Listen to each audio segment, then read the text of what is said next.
Prevention Club. And today is our first meeting for the semester. Thank you so much for being here. We have two wonderful guest speakers with us. We have Rachel, who is the Senior Financial Analyst with Metro, and Jhenna, who is the manager for the Southern Nevada Human Trafficking Task Force. So they're here to talk about the task force, their role and involvement with it, and various ways that you can be involved as well and be impactful and helpful in this space. And we'll do a quick Q&A at the end once they're both done with the presentations. So if you have any questions or if you want to stay in touch with our guest speakers, you can chat with them after the presentations. I think Rachel has to leave, but I can also coordinate that if you had any questions directed at her. I can put you in touch with her, or we'll figure out a way to get your answers to your questions. Okay? Thank you. Hello, everyone. My name is Jhenna Strasser. I am, like she said, the Southern Nevada Human Trafficking Task Force manager. So I've been on the department for about 8 years now. I was previously a victim advocate, and now I've moved into the manager role starting in 2023. Introduce yourself first. Yeah. All right. So I'm going to do my portion first. It's going to you're going to get a lot more out of, I think, Jenna's presentation. But I want to go ahead and go first. I teach a class at 5:30 in BEH, so I got the jet.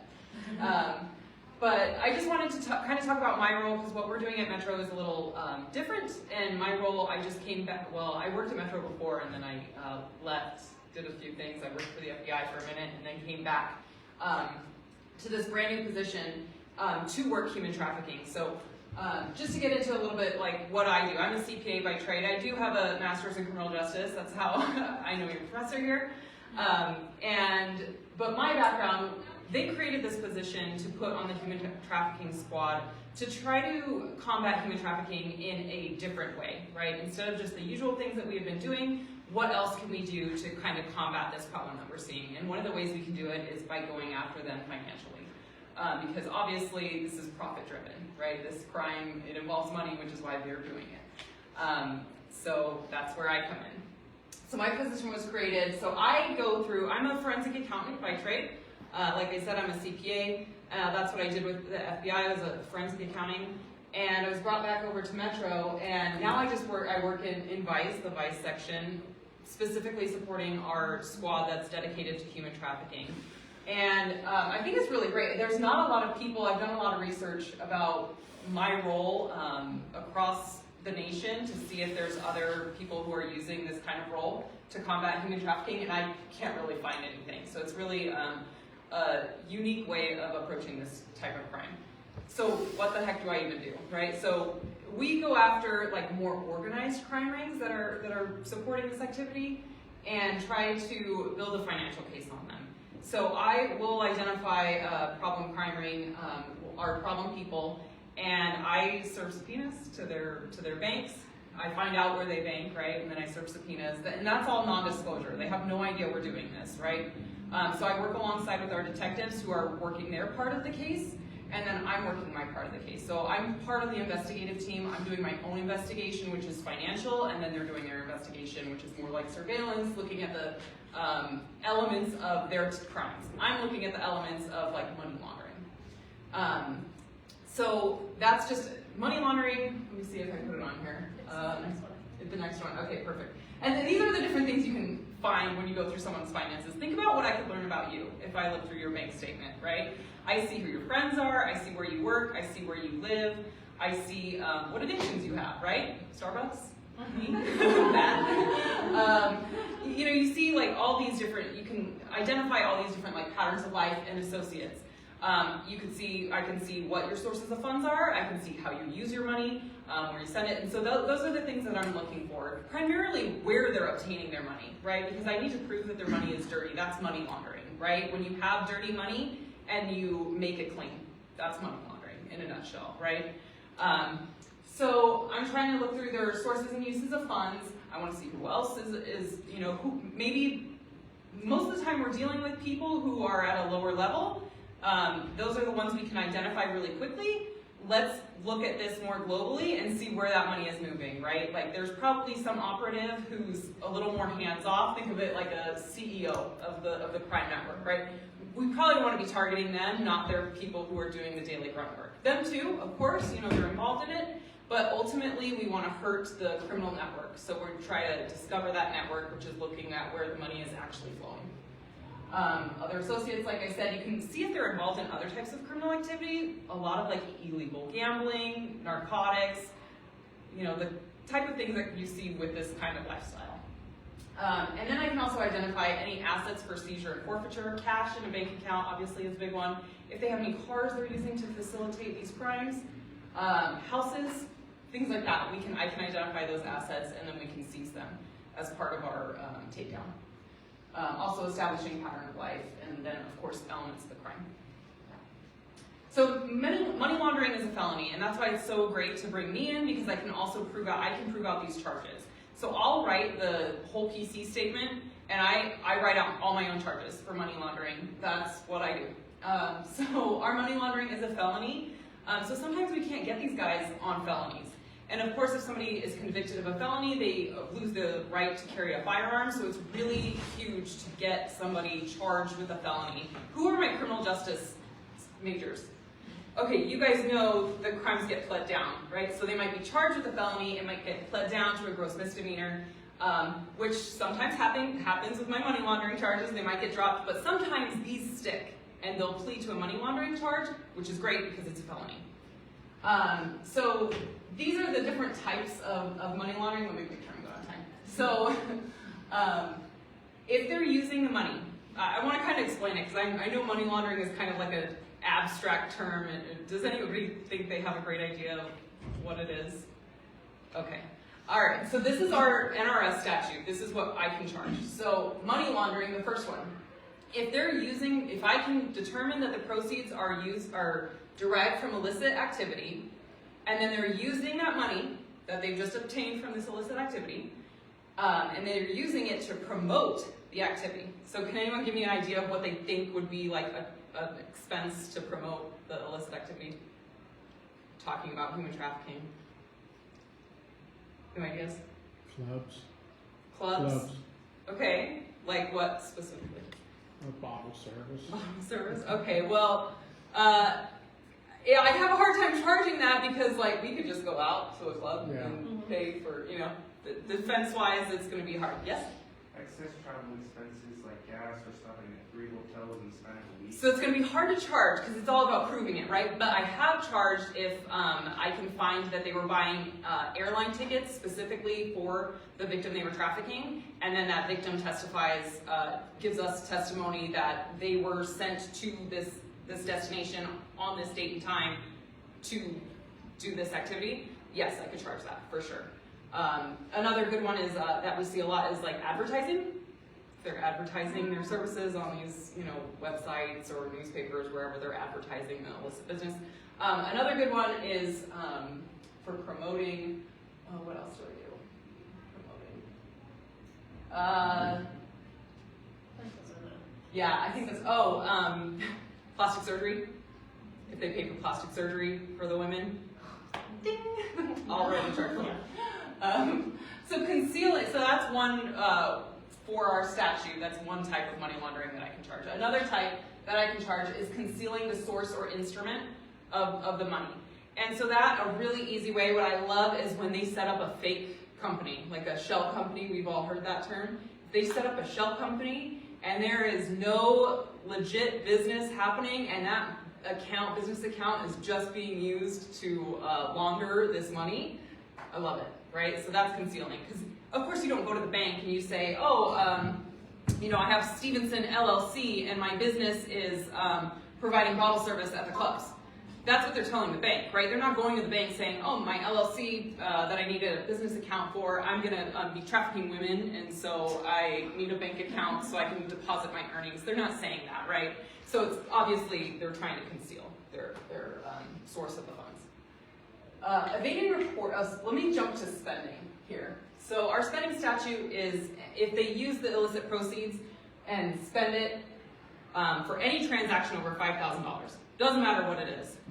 If they pay the IRS $5,000, ding, there you go. What I love is, because I'm a nerd, right? I'm a CPA, I told you guys that. I deal with Excel all day. I sit at a computer and look through Excel all day. I just sort it, right, in like descending order. And I just hit anything over $5,000, like flag that, and that's a count, right? So one of my first cases when I came to Metro, I charged him with 69 counts, and some of those were going through his expenses and anything over $5,000. He threw himself like this lavish birthday party, and one of the bills was like way over $5,000, so charge that. So that's a fun one, and that gets the jury really angry, right? Because like then you're seeing how these traffickers are living. And, the jury's like, oh, I don't get to live like that. I don't get to go to Gucci and spend, what. So it's that's a really fun charge just because it's like, it makes people mad, right?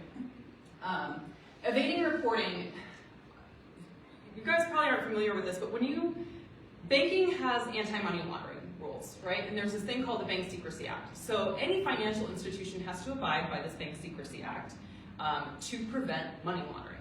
And some of the ways there's a million different rules in the BSA, but one of them is they have to file a suspicious activity report on activity they deem to be suspicious, right? So if some guy keeps coming in, depositing large amounts of cash, but he says he, operates an online clothing retail store. Well, if your business is online, why do you have all these cash deposits, right? When you buy something online, it's all credit card transactions. So that would maybe flag a suspicious activity report that the bank would then have to file on this individual. There's a number of different reasons why a bank would file a suspicious activity report. I'll let you guys, use your imaginations there. But they do have to file these reports. They also have to file a report, and this is just automatic. Any cash transaction over $10,000, the bank has to file just a real quick automated report. It's done automatically. But normally they tell the individual knows that it's not a secret thing. The suspicious activity report, the customer is not told, is filed. But the CTR, the currency transaction report, normally they're told.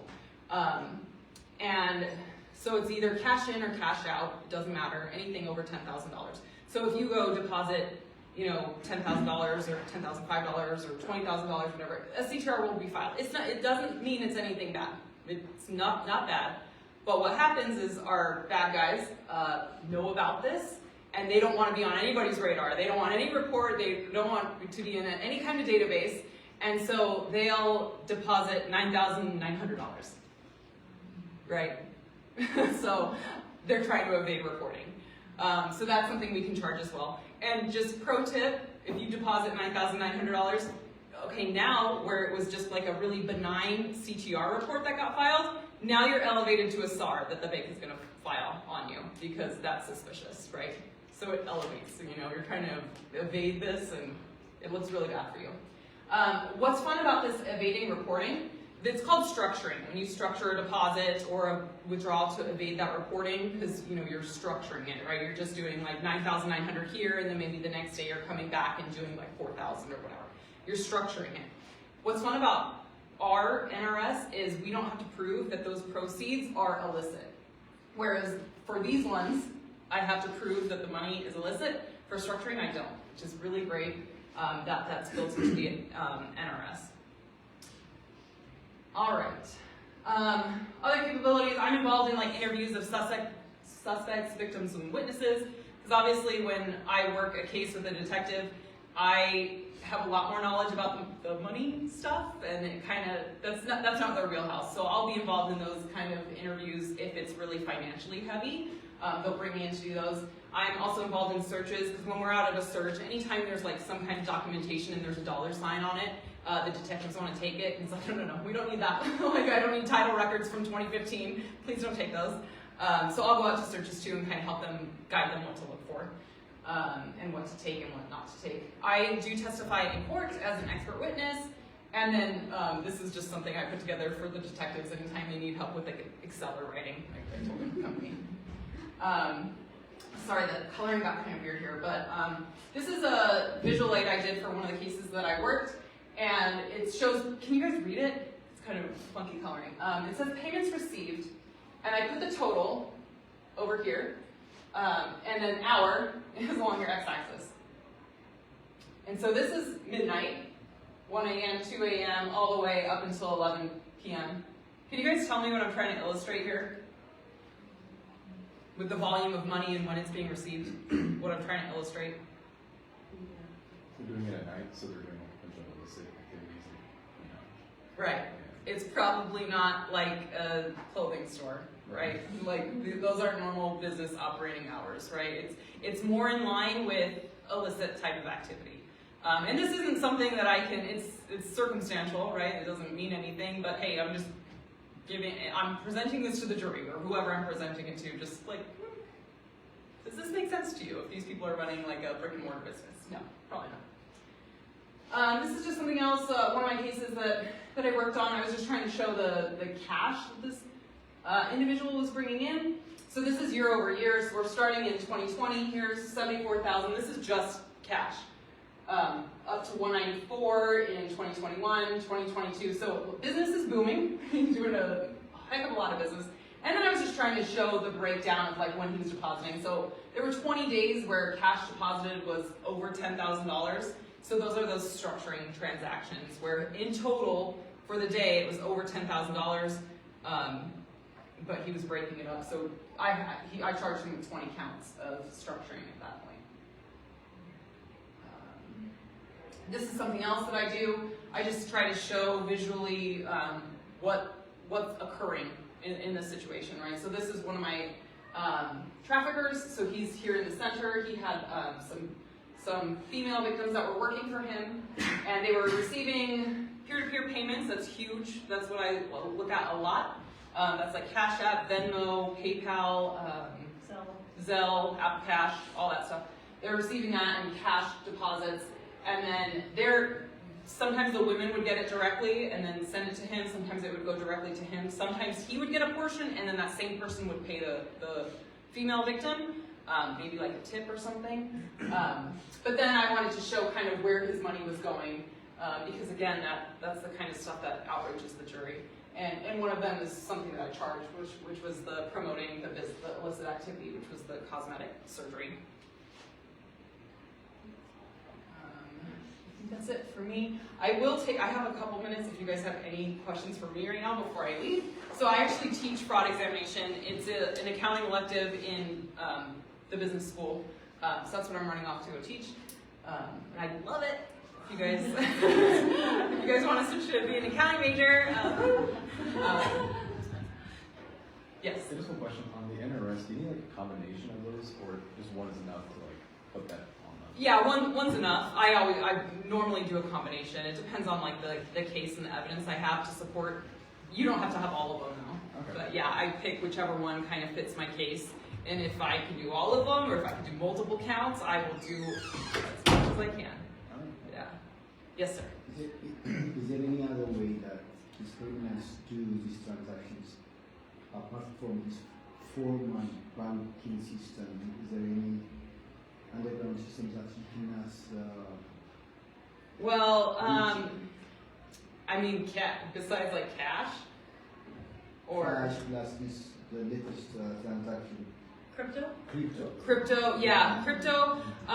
Crypto's good too. I'll still trace that, if I see, because ultimately what these people do, they don't normally just keep it in crypto. They normally still bank with a normal financial institution. So as soon as they cash out from Coinbase or whatever, I see that Coinbase deposit coming into their account. Now I know I need to subpoena Coinbase. And then I can look at Coinbase. It's no different than a bank account. There are crypto exchanges that don't cooperate with U.S. legal service, so that can be an issue. I just have not run into it at this point. Most of the time, the people who are paying for this are using Coinbase, something easy. Their activities here, but their transactions in some countries. How do you do that? Well, if they're doing, I'm not sure. I don't see that. If they're transacting here, normally they're going to have a business presence here, and they have to comply with legal service. Yes, ma'am. Is there additional charges for using Venmo, PayPal, all those separate entities, or is that just all part of the banking umbrella? What do you mean, fees? So You- or charges, sorry. Charges. Like, can you charge, like, you're Oh. using this Apple Pay, or you're using this Cash App type of a thing, or is that all just part of No, the it's all banking? part of, it's all the same counts, because I'll see an Apple Cash transaction. I kind of group that all in together. I come up with a total amount that I believe to be received illicitly, and it doesn't matter if it's held in Apple Cash or held in a bank account, whatever. It doesn't matter. If it came in through whatever means, I count Those it. apps don't have their own, like how the bank has its, like, laws? The They do. apps? They do, and they have to comply as well. Okay. Yeah, they have to file SARS and CT. Oh, I see. Yeah. One last question. Yes, sir. Criminals are one step ahead of organization like you. So Mhm. how do you manage that? How do you cope up with it? Yeah, that's a great question. I mean, we do our best. We do our best. And sometimes it's just a matter of, when I look at a case, if it is something like that where they are ahead of me, all right, well, what can I get them on? Because you got to be able to get them on something. So if I can just cherry pick and pick something that I know is going to stick and work, even though they're ahead of me here, I can get them maybe here, and we just do the best we can. Nice. Yeah. Any other questions? Okay, you're in good hands with Jhenna. She has my contact information. Alexa has it as well. So if you guys need anything, and then I'm in the system too. So I have a .edu, a UNLV.edu. So you can find me. My last name is spelled all kinds of weird, but it's Stephensen with a PH and all E's. So, all right, thank you guys. Thank you.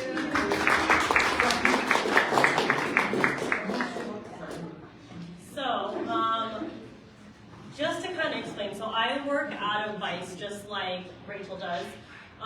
My part is mainly trying to get everyone working together, coordinating together.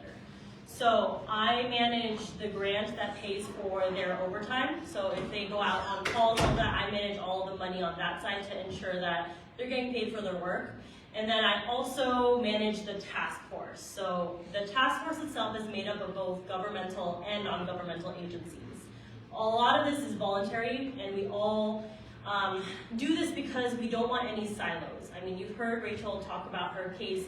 A lot of moving parts are happening, and a lot of the times we have to communicate with multiple agencies on just one case. So for Rachel's piece, for example, we might be communicating with the IRS and the U.S. Attorney's Office. We might be communicating with HSI, FBI, or maybe some nonprofits because victims were recovered from those scenes. So my job is to make sure, one, no one's fighting, and everyone is working together on these things. So I have broken up the task force into 4 different committees. So we have a multidisciplinary team which discuss cases. So what we pushed for in the last couple of years is to be very victim-centered. And what that means is that we don't really care if we get a prosecution at the end of it. We want to make sure these victims are supported and are helped out of the situation so they cannot be exploited again. So this team is where we discuss a lot of the cases. So we have anyone from the detective, the victim service provider, all the way up to like CPS and the DA's office trying to discuss these cases, what we could have done better, where did we do great, how do we kind of do that amongst all of the cases that we do. Then we have our education and outreach committee. So that committee focuses on all the literature you'll see, kind of forward facing. So we'll do like billboards or posters or resource cards. We recently created a QR code that our victims can just scan and get resources all on their phone because sometimes it's too dangerous to take a physical card. So these are the types of things that we're always trying to be innovative on, and how do we support the community and support our victims so that way they feel safe enough to come forward. Then we have our labor trafficking committee. This is a little bit newer. A lot of people don't know about the labor trafficking piece. If you don't know, human trafficking is broken up into 2 different. So there's sex trafficking, which is I'm sure everyone has heard about in this room, and then there's labor trafficking. So because it's a little newer, we created a committee that has a lot of the agencies touched by it. So we'll see the health district in there, the board of cosmetology, the board of massage. We'll have a lot of the business licensing agencies in there. We'll have the Office of Wage and Hour. We'll have the Department of Labor in there. So we really sit there and try to, one, educate the community, because not many people know about it, but also how do we outreach? And what we see in labor trafficking specifically, a lot of them are either foreign nationals or they're non-English speaking. So this is where we have to try to navigate, okay, how do we reach a community that doesn't speak English? How do we make sure that they know they're being violated or that their rights are being exploited at that point? And then lastly, we have the Victim Service Committee. So this is made up of all of the direct service providers. So this is going to be anyone that works with victims directly and provides a service like shelter, clothing, food, case management, things like that. That is where that group is in, and that pure focus is to make sure that all the gaps are filled. One of the biggest needs that we have here is housing and transportation. And so we're trying to work with different community partners. Sometimes we'll partner with legal aid because our victims need record sealing. Because a lot of the times the traffickers are forcing them to commit crimes. Like Rachel was saying, sometimes they're involved in the money laundering. Sometimes they're involved in vice-related thefts. And so when that happens, we need to conceal the records so they can get out of life, so they can get jobs, things like that. So that service committee is what's really focused on the victims, the resources, and supports. So just to give you some VICE stats, and I'm going to give you a little bit of breakdown. VICE is broken up into 6 squads. So we have one squad that investigates adult sex trafficking, the second squad that investigates child sex trafficking, 2 proactive squads, one that focuses on going against the traffickers. So we'll have undercover female officers go out and pretend to be working individuals, and the traffickers will reach out to them and we'll get them on a charge, a felony charge, because in this case they're victimizing a police officer. And then we'll have another squad that's proactive on getting Johns. So Johns are the buyers in the selling of sex, and then the vice-related thefts I was talking about earlier. And then lastly, we have our enforcement squad. That squad goes out every night, and we've recently transitioned into making sure they focus on getting juveniles. So a lot of the times we work with like NCMEC. Does everyone know what NCMEC is? So it's the National Center for Missing and Exploited Children. They kind of release all these little flyers of possible kiddos that are being exploited. We'll see an ad maybe online where they're posting selling for sex, and we'll go out and try to locate them so that way we can get them out of the exploitation. These are the 2024 stats. We're still collecting our 2025 right now, but the VICE section does a lot. And I work with task forces all over the nation, and what we do on a week is what a lot of task forces do in like 2 years. So just to give you an understanding of how high the volume is here. So we arrested 233 traffickers. I think this year we're well over 300, or 2025 well over 300. 51 were arrests for a child. We recovered 138 children. 78 were for sex trafficking adults. 182 arrests for pandering. So that's when the undercover female went out and got these traffickers off the street. And then we also arrest on other felony arrests. So like Rachel was saying earlier, sometimes these cases are pled down and we can't get them on the sex trafficking case. That doesn't mean we can't get them on possession of an illegal firearm because they're all felons, or a narcotics crime, or a battery crime. So we try to get them out of the street with any type of crime possible. And sometimes we have to do what sticks, and sometimes it's not sex trafficking. We arrested 127 buyers, and 28 of those tried to purchase sex from a child.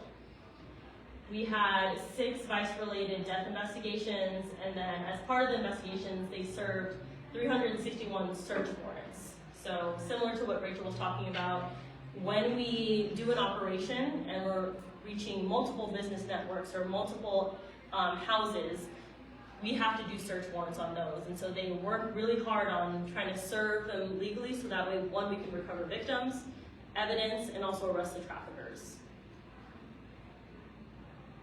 And so this is just like a little example of the types of trainings and awareness we've done. We've done billboards there. We've had like different posters that were in different languages to kind of meet that labor trafficking piece. We also do a lot of in-person trainings just like this.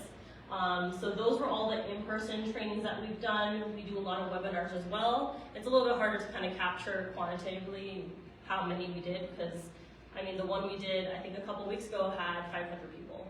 And so trying to make sure that we reach everyone even if they can't come in person. And then lastly, I just want to kind of talk about the ways in which we kind of can get involved with the community. So our task force is made up of 21 government agencies and about 26 non-government agencies. All of them have come together and they do a lot of work that's kind of time intensive and not everyone can be there at once. So we do have each agency work together to kind of form one volunteer form. So there are volunteer opportunities that we've created so that way different agencies can have help, both governmental and non-governmental. We have internships a lot of the times. And so if you ever want to take a look at what agencies kind of offer what individually, on our website we have a kind of like a poster of all the agencies that are on there. And there's QR codes so you can go directly to the website if you want to go directly, but if you just want to go through either me, our social media has the volunteer form. If you're interested in internship, you would fill out the same form. But those are kind of the ways that we engage our community. Another thing is having clubs like this helps a lot. We cannot be everywhere at once. I'm one person, I can't train all of Southern Nevada, and so having kind of voice multipliers in the room to kind of, one, spread the word on like this is not okay, but two, educating your community as well. Knowing how to report, knowing what trafficking looks like. And I know today is more about kind of my position and what we all do, but if there are educational opportunities and you want us to come out to train you so that way you can spread it across your student body, things like that help. Having safe spaces for even victims and survivors to come forward helps. A majority of the victims we come in contact with are college-age students. So they're around like 18 to 24 is what we see the most in age as far as like when we go and respond to scenes. A lot of misconceptions are that it's like Taken and Liam Neeson's gonna save the world and they're kidnapped off of the coast of Costa Rica and they're brought here. But a lot of the times it's our local people. So just to give you some stats, it was 72% of the victims we came in contact were local women and children and men, and they were trafficked within our community. So it's our children, our adults, and so we have such a unique opportunity, especially you all in this room, to be a part of that, and a lot of it is going to be education and awareness, and knowing like who the resources are and who to refer to, and if someone comes forward to one of you, what are you gonna do? What would you do in that situation? If they come forward to a teacher, where can the teacher go to know who's the expert on the campus? So things like this help a lot, and I just want to commend everyone who kind of created this newfound club, because I think it's important, especially on college campuses, because it's this kind of transitional age youth that is affected the most. So I will leave it for questions now. Sorry, I don't know too much about this, but what is Vice? So Vice is our section, that's what we call the section that investigates human trafficking. So Vice handles everything from like the sex and labor trafficking, and then any crimes associated with it. So like I was saying earlier, sometimes we're responding, we just responded the other day of a trafficker had sexually assaulted one of the girls that was working for him. And so even though it wasn't a trafficking case, it was a sexual assault, sometimes we'll respond out to that. So even if it might not be like trafficking, we'll do anything related.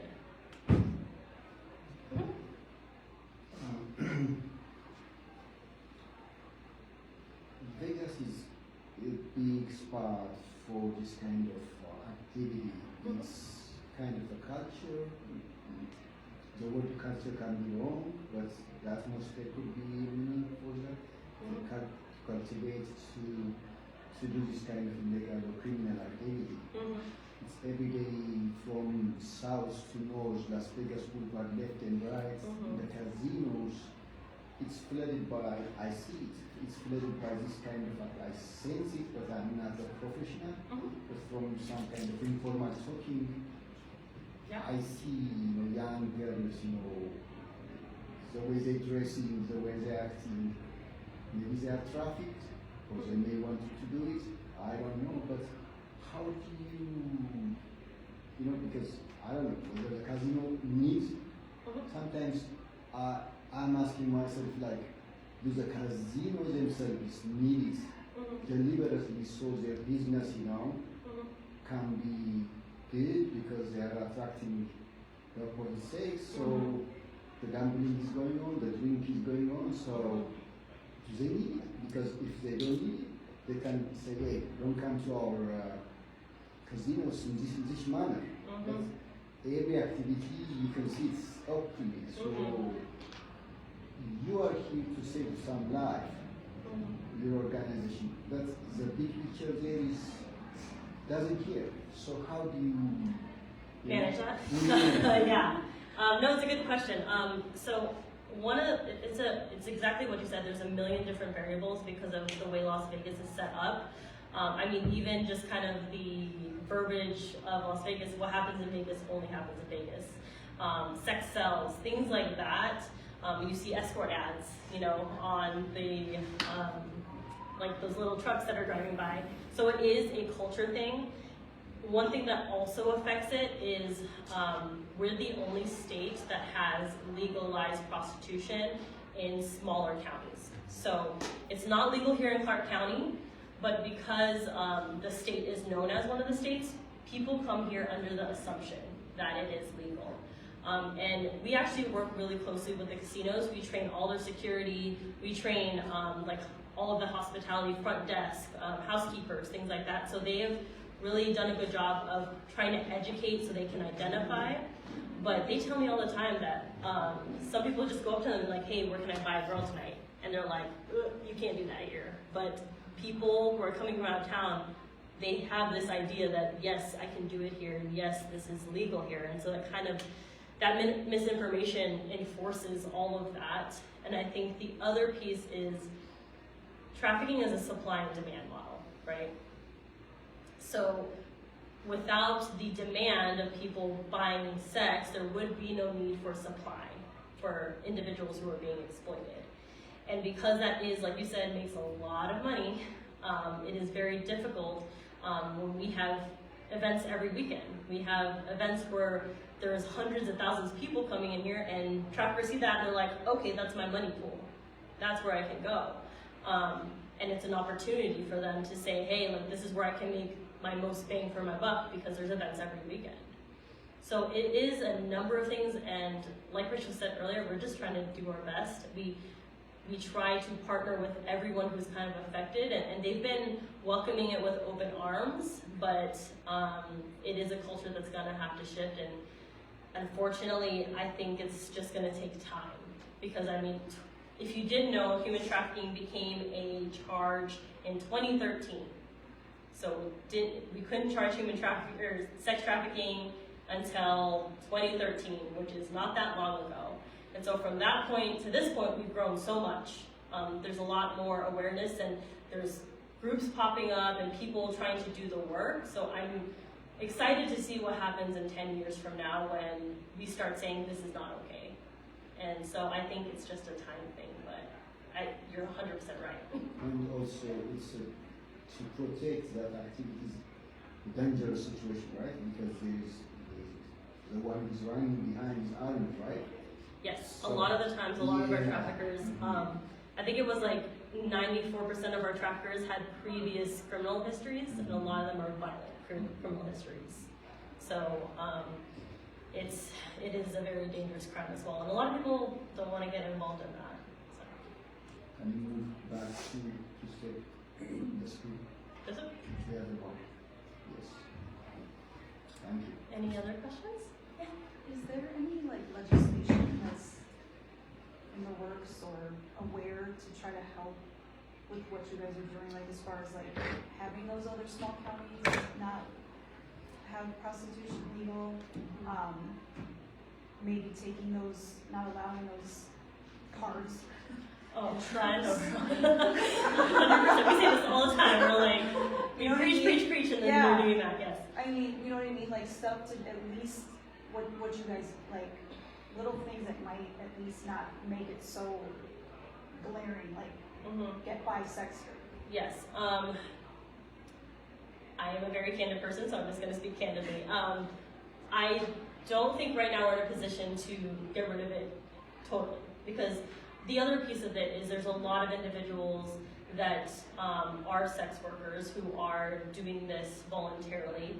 I would argue that a lot of the times when I speak to some of these individuals, it's all they know, and it's all that's kind of helped them through, and there are no other opportunities for them to do so. But that doesn't mean that they're not allowed their choice to. So I think that's the piece that's going to be kind of hard, but there are legislations that we're trying to push through to kind of help our case. So one thing that we try to push through is higher penalties for both Johns and traffickers. That's what we try to do all the time. The pandering charge, like the one with the undercover female, that one, they only get maybe 1 to 5 years. Whereas on the trafficking side, I think the max is 15. And so I know in a lot of like raised voices, like they're exploiting women, they're beating them, sexually assaulting them, and they only get that much time. And so that's where a lot of like community members, it helps if you see something on there, and we partner with a lot of people. So if it's legislation something you want to get involved in, I can of course like help with that, facilitate that. But anything that can increase penalties is always what we're fighting for. Another thing we always fight for is anything resource-based. So right now, if you all don't know, in the past, we used to, when we came in contact with a juvenile engaging in commercial sex, they used to arrest them, to put them in juvie hall. It's not what we wanted to do, because they're victims, they're not offenders. But what would happen is they have a break from their trafficker, and the trafficker is not texting them like, you need to leave now, you need to run away. They were able to get a break and realize what was happening, and then they would accept resources. They would go to detectives. So what they did is decriminalize that, and when they decriminalized that, we had nowhere to put the kids. So what happens right now is that we're making contact with kids, taking them to their parents, and they're running back out the street. So we see the same individual 5 or 6 times a month. And it's just re-victimizing over and over. So one thing that we're trying to push for is funding for what's called a receiving center, which is a secured facility, but it's not going to function as juvie hall. It would function as a resource. So immediately off the bat, they would do psyche evaluations, they would meet with a therapist, they would meet with an advocate, they would get food, clothing, shelter, whatever they needed in that one space, and they have a break from the trafficker. And this has worked in other states, but we just don't have legislative that funds it. And that's what a lot of it is. It comes down to money. So things like that, resources, if you all want to get involved, it's funding any type of resource related to trafficking and then increasing penalties. So, and we can talk more depth after. Yeah, for the perception center, are they able to just leave them, like not accept the resources, just head out? So, no, like that would be the intention, is that they cannot leave it to return to the trafficker. Usually it would either be like parent to sign off, and by the time that they've reached the receiving center, we have probably come in contact with them 7 times.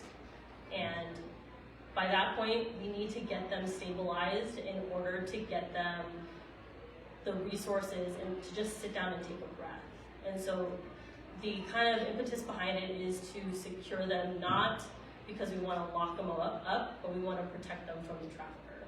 So, and it's a little hard to come, it's like I think the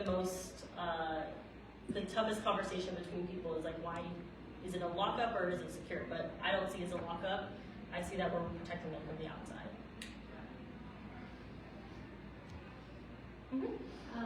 Speaking of like trainings, so can anyone receive training? So for example, we have this club, but we would like people to be more aware, more in a professional way. Yes, so we do trainings all the time. Actually, Hiromu, who's in this room, does trainings with me all the time. And they're all free. So we train constantly. You just have to request it and give us a date, and we'll try to fit it within the schedule, but everything's free. And we don't want to have any barriers to that because everyone needs to know how to respond to human trafficking. Thank you. One last question. A friend of mine, she's studying law, and this afternoon asked me if there is an opportunity that she want to give voluntary service to your organization. So voluntary service to, sorry, I didn't hear that in She part. want to give voluntary service.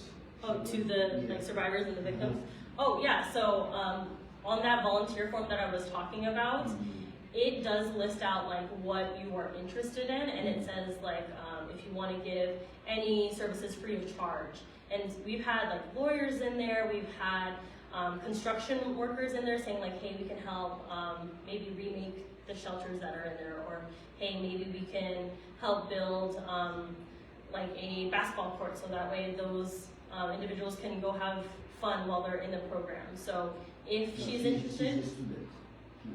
yeah, so if she's interested in that, I would just kind of put in there like, hey, this is what I'm interested on the volunteer form.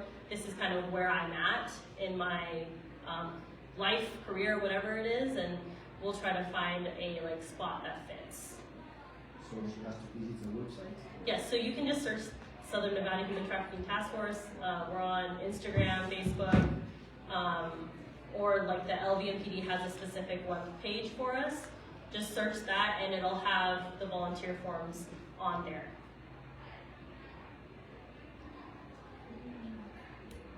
Any other questions? And then if you're introverted like me, you can always approach me after because I hate doing it in group settings. Well, thank you all. I appreciate you. Thank you.